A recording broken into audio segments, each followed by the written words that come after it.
आज मैं लेके आया हूँ बलरामपुर जनपद के नेपाल से सटे हुए ब्लॉक में पचपेड़वा के बीच में इमलिया कोड़र नामक स्थान पर एक जनजाति प्रजाति की यहाँ पे रहन सहन के बारे में दर्शाने के लिए एक संग्रहालय का निर्माण किया गया है। जैसा कि आप लोग जानते हैं कि इस जंगल के बीच में जो अनुसूचित जनजाति के लोग यानी थारू प्रजाति के लोग रहते हैं, उनको किस तरह से उनकी जीवन शैली है उसके बारे में यहाँ पे दिखाने का प्रयास किया गया है। आदरणीय मुख्यमंत्री योगी आदित्यनाथ जी के द्वारा इस संग्रहालय का निर्माण किया गया है। मैं दिखाने का प्रयास कर रहा हूँ कि जंगल में किस तरह से इस प्रजाति के लोग रहते हैं और वह इन जंगली जानवरों के बीच में उनका रहन सहन होता है, किस तरह से वो आए दिन रूबरू होते रहते हैं ऐसे जानवरों से। यहाँ पे देखिए चीते, बाघ और तमाम अन्य जंगली जानवर यहाँ पे दर्शाए गए हैं, बनाए गए हैं और किस तरह से खेती करते हैं। बैलगाड़ी भी यहाँ पे बनाई गई है, सामने अभी आपको हम दिखाते हैं। उसके बाद इनका जो है शादी विवाह में किस तरह से ढोलक और तमाम यंत्र जो होते हैं, वाद्य यंत्र, उसको भी यहाँ पे दर्शाया गया है, दिखाने का प्रयास किया गया है। हम आपको आगे लिए चलते हैं, बने रहिए हमारे साथ। इस संग्रहालय के अंदर और भी तमाम ऐसी चीज़ें दर्शाने का प्रयास किया गया है जो हमारे पुराने ज़माने में लोग यूज करते थे। ये देख सकते हैं हमारे साथ ये हैं छोटे सावक जी। कैसे हैं आप? ठीक ठाक हैं? और ये उनकी माता जी बैठी हुई हैं और ये पिताजी भी उनके हैं।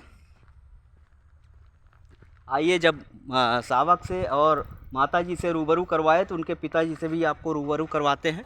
ये हैं इनके पिताजी। तो कुल मिला के ये जंगल में किस तरह से इन लोगों के, जंगली जानवरों के साथ में इन थारू जनजाति के लोग रहते हैं, ये सारी चीज़ें दिखाई गई हैं। पे कार्यक्रम होता है तो ये देखिए बैठने की अच्छी व्यवस्था की गई है, किस तरह से स्टेप बाय स्टेप यहाँ पे बनाया गया है। और ये जो बीच में गोल चक्र आप देख रहे हैं, यहाँ पे कोई भी कार्यक्रम संचालित किया जाता है, जो भी कार्यक्रम होते हैं यहाँ पे होते हैं और दर्शकगण जो है ये जो सीढ़ी नुमा बना है यहाँ पे बैठते हैं। उसके बाद इन लोगों के बारे में चित्रण करके दीवारों पे ये पेंटिंग बनाई गई है, इसको दिखाते हैं हम आपको। दीवारों पे जो पेंटिंग बनाई गई है इसका मुख्य उद्देश्य यही है कि किस तरह से जो है पुरानी परंपराएं यहाँ पे जीवित करने का प्रयास किया गया है कि पहले किस तरह से छप्पर घास फूस के घर हुआ करते थे जंगल में, और वहाँ पे उन लोगों को पानी वगैरह किस तरह से यूज करते थे मिट्टी के बर्तन में। और ये नए तरीके से जो घर बनाए गए हैं, ये आज के बारे में बताया गया है कि आज किस तरह से रहन सहन हो गया है।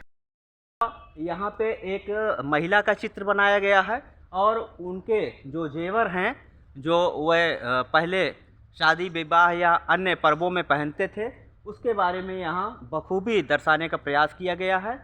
आज के दौर में जो नई पीढ़ियाँ हैं, बच्चे जो हैं, इसको नहीं जान पाते हैं कि हमारी पुरानी किस तरह से परंपराएं थी, उसके बारे में यहाँ पे जीवित रखने के लिए चित्रण किया गया। चित्र में ये दर्शाने का प्रयास किया गया है कि किस तरह से ग्रामीण क्षेत्र में महिलाएं धान की कुटाई करके चावल निकालती थी। आज तमाम आधुनिक युग में मशीनें आ गई हैं जिससे आसानी से चावल निकाला जाता है, लेकिन पहले के युग में औरतें मूसर से इसको जो है ओखल में किस तरह से धान को कूट के चावल निकालती थी, ये चीज़ है यहाँ। तो कुल मिला के देख सकते हैं आप कि इतना बहुत ही शानदार तरीके से इस म्यूजियम का निर्माण किया गया है। संग्रहालय में उन सारी चीज़ों को दर्शाने का प्रयास किया गया है जो हमारी पुरानी कल्चर में जो है यूज किया जाता था, पुरानी परंपराओं में था। वो सब चीज़ें जीवित रखने के लिए कि किस तरह से ग्रामीण क्षेत्र में खासकर जो है जनजाति प्रजाति के लोग जो जंगल के बीच में, जंगली जानवरों के बीच में किसी तरह से जीवन यापन किया करते थे, उसके बारे में यहाँ पे दर्शाने का पूरा प्रयास किया गया है। हमारे साथ में सत्येंद्र सिंह जी हैं, पचपेड़वा के स्पेशल एजुकेटर हैं। इनके सहयोग से आज इस संग्रहालय में विजिट करने का मौका मिला है। हम चाहते हैं कि सत्येंद्र जी थोड़ा सा कुछ हमारे दर्शकों को बताएंगे। क्या सर ये कब बनाया गया है, कुछ बताएंगे इसके बारे में?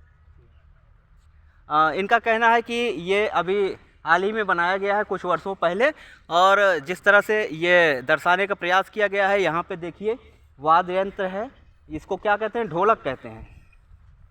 यानी कि शादी ब्याह या अन्य पर्वों पे इस ढोलक का उपयोग किया जाता था, उसी के बारे में यहाँ पे दिखाने का प्रयास किया गया है। ये देख सकते हैं, ये सामने जो है दीवारों पे पेंटिंग की गई है, किस तरह से जंगल के बीच में इनके घर हुआ करते थे, खेतों के बीच में ये घास फूस से बनाया जाता था, यहाँ पे लोग खेती करते थे और रहते थे। और ये ग्रामीण क्षेत्र में किस तरह से खेती की जाती है, किसानी की जाती है, और उन सामानों को, उन अनाजों को किस तरह से खेत से घर तक पहुंचाया जाता है, यहाँ पे दर्शाने का प्रयास किया गया है। ये पूरी तरह से लोहे से बनाया गया है। ये बैल हैं, इसको बैल बोला जाता है, और ये डल्लफ, इसको डल्लफ, और यहाँ पे देसी भाषा में इसको लड़िया बोलते हैं। आपके यहाँ क्या कहते हैं कमेंट करके बताइएगा। यहाँ पे सामान को लोड करके खेतों से घर तक लेके जाते हैं, और ये देख सकते हैं पूरा चित्रण किया गया है, पूरी तरह से नए बच्चों को बताने का प्रयास किया गया है। क्योंकि यहाँ पे क्या है कि धीरे धीरे नया युग आ रहा है, नई नई मशीनें ईजाद हो रही हैं, जिससे जो है इन सब चीज़ों से आने वाले समय में हमारे बच्चे जो है एकदम से अनभिज्ञ हो जाएंगे। वो सब चीज़ें यहाँ दिखाने का प्रयास किया गया। और ये प्रशासनिक भवन दीनदयाल शोध संस्थान थारू जनजाति सांस्कृतिक संग्रहालय इमिलिया कोडर पचपेड़वा बलरामपुर, ये कार्यालय बनाया गया है। अब हम आपको लिए चलते हैं इस संग्रहालय के अंदर, और भी तमाम चीज़ें यहाँ पे दर्शाने का प्रयास किया गया है, अंदर लेके चलते हैं।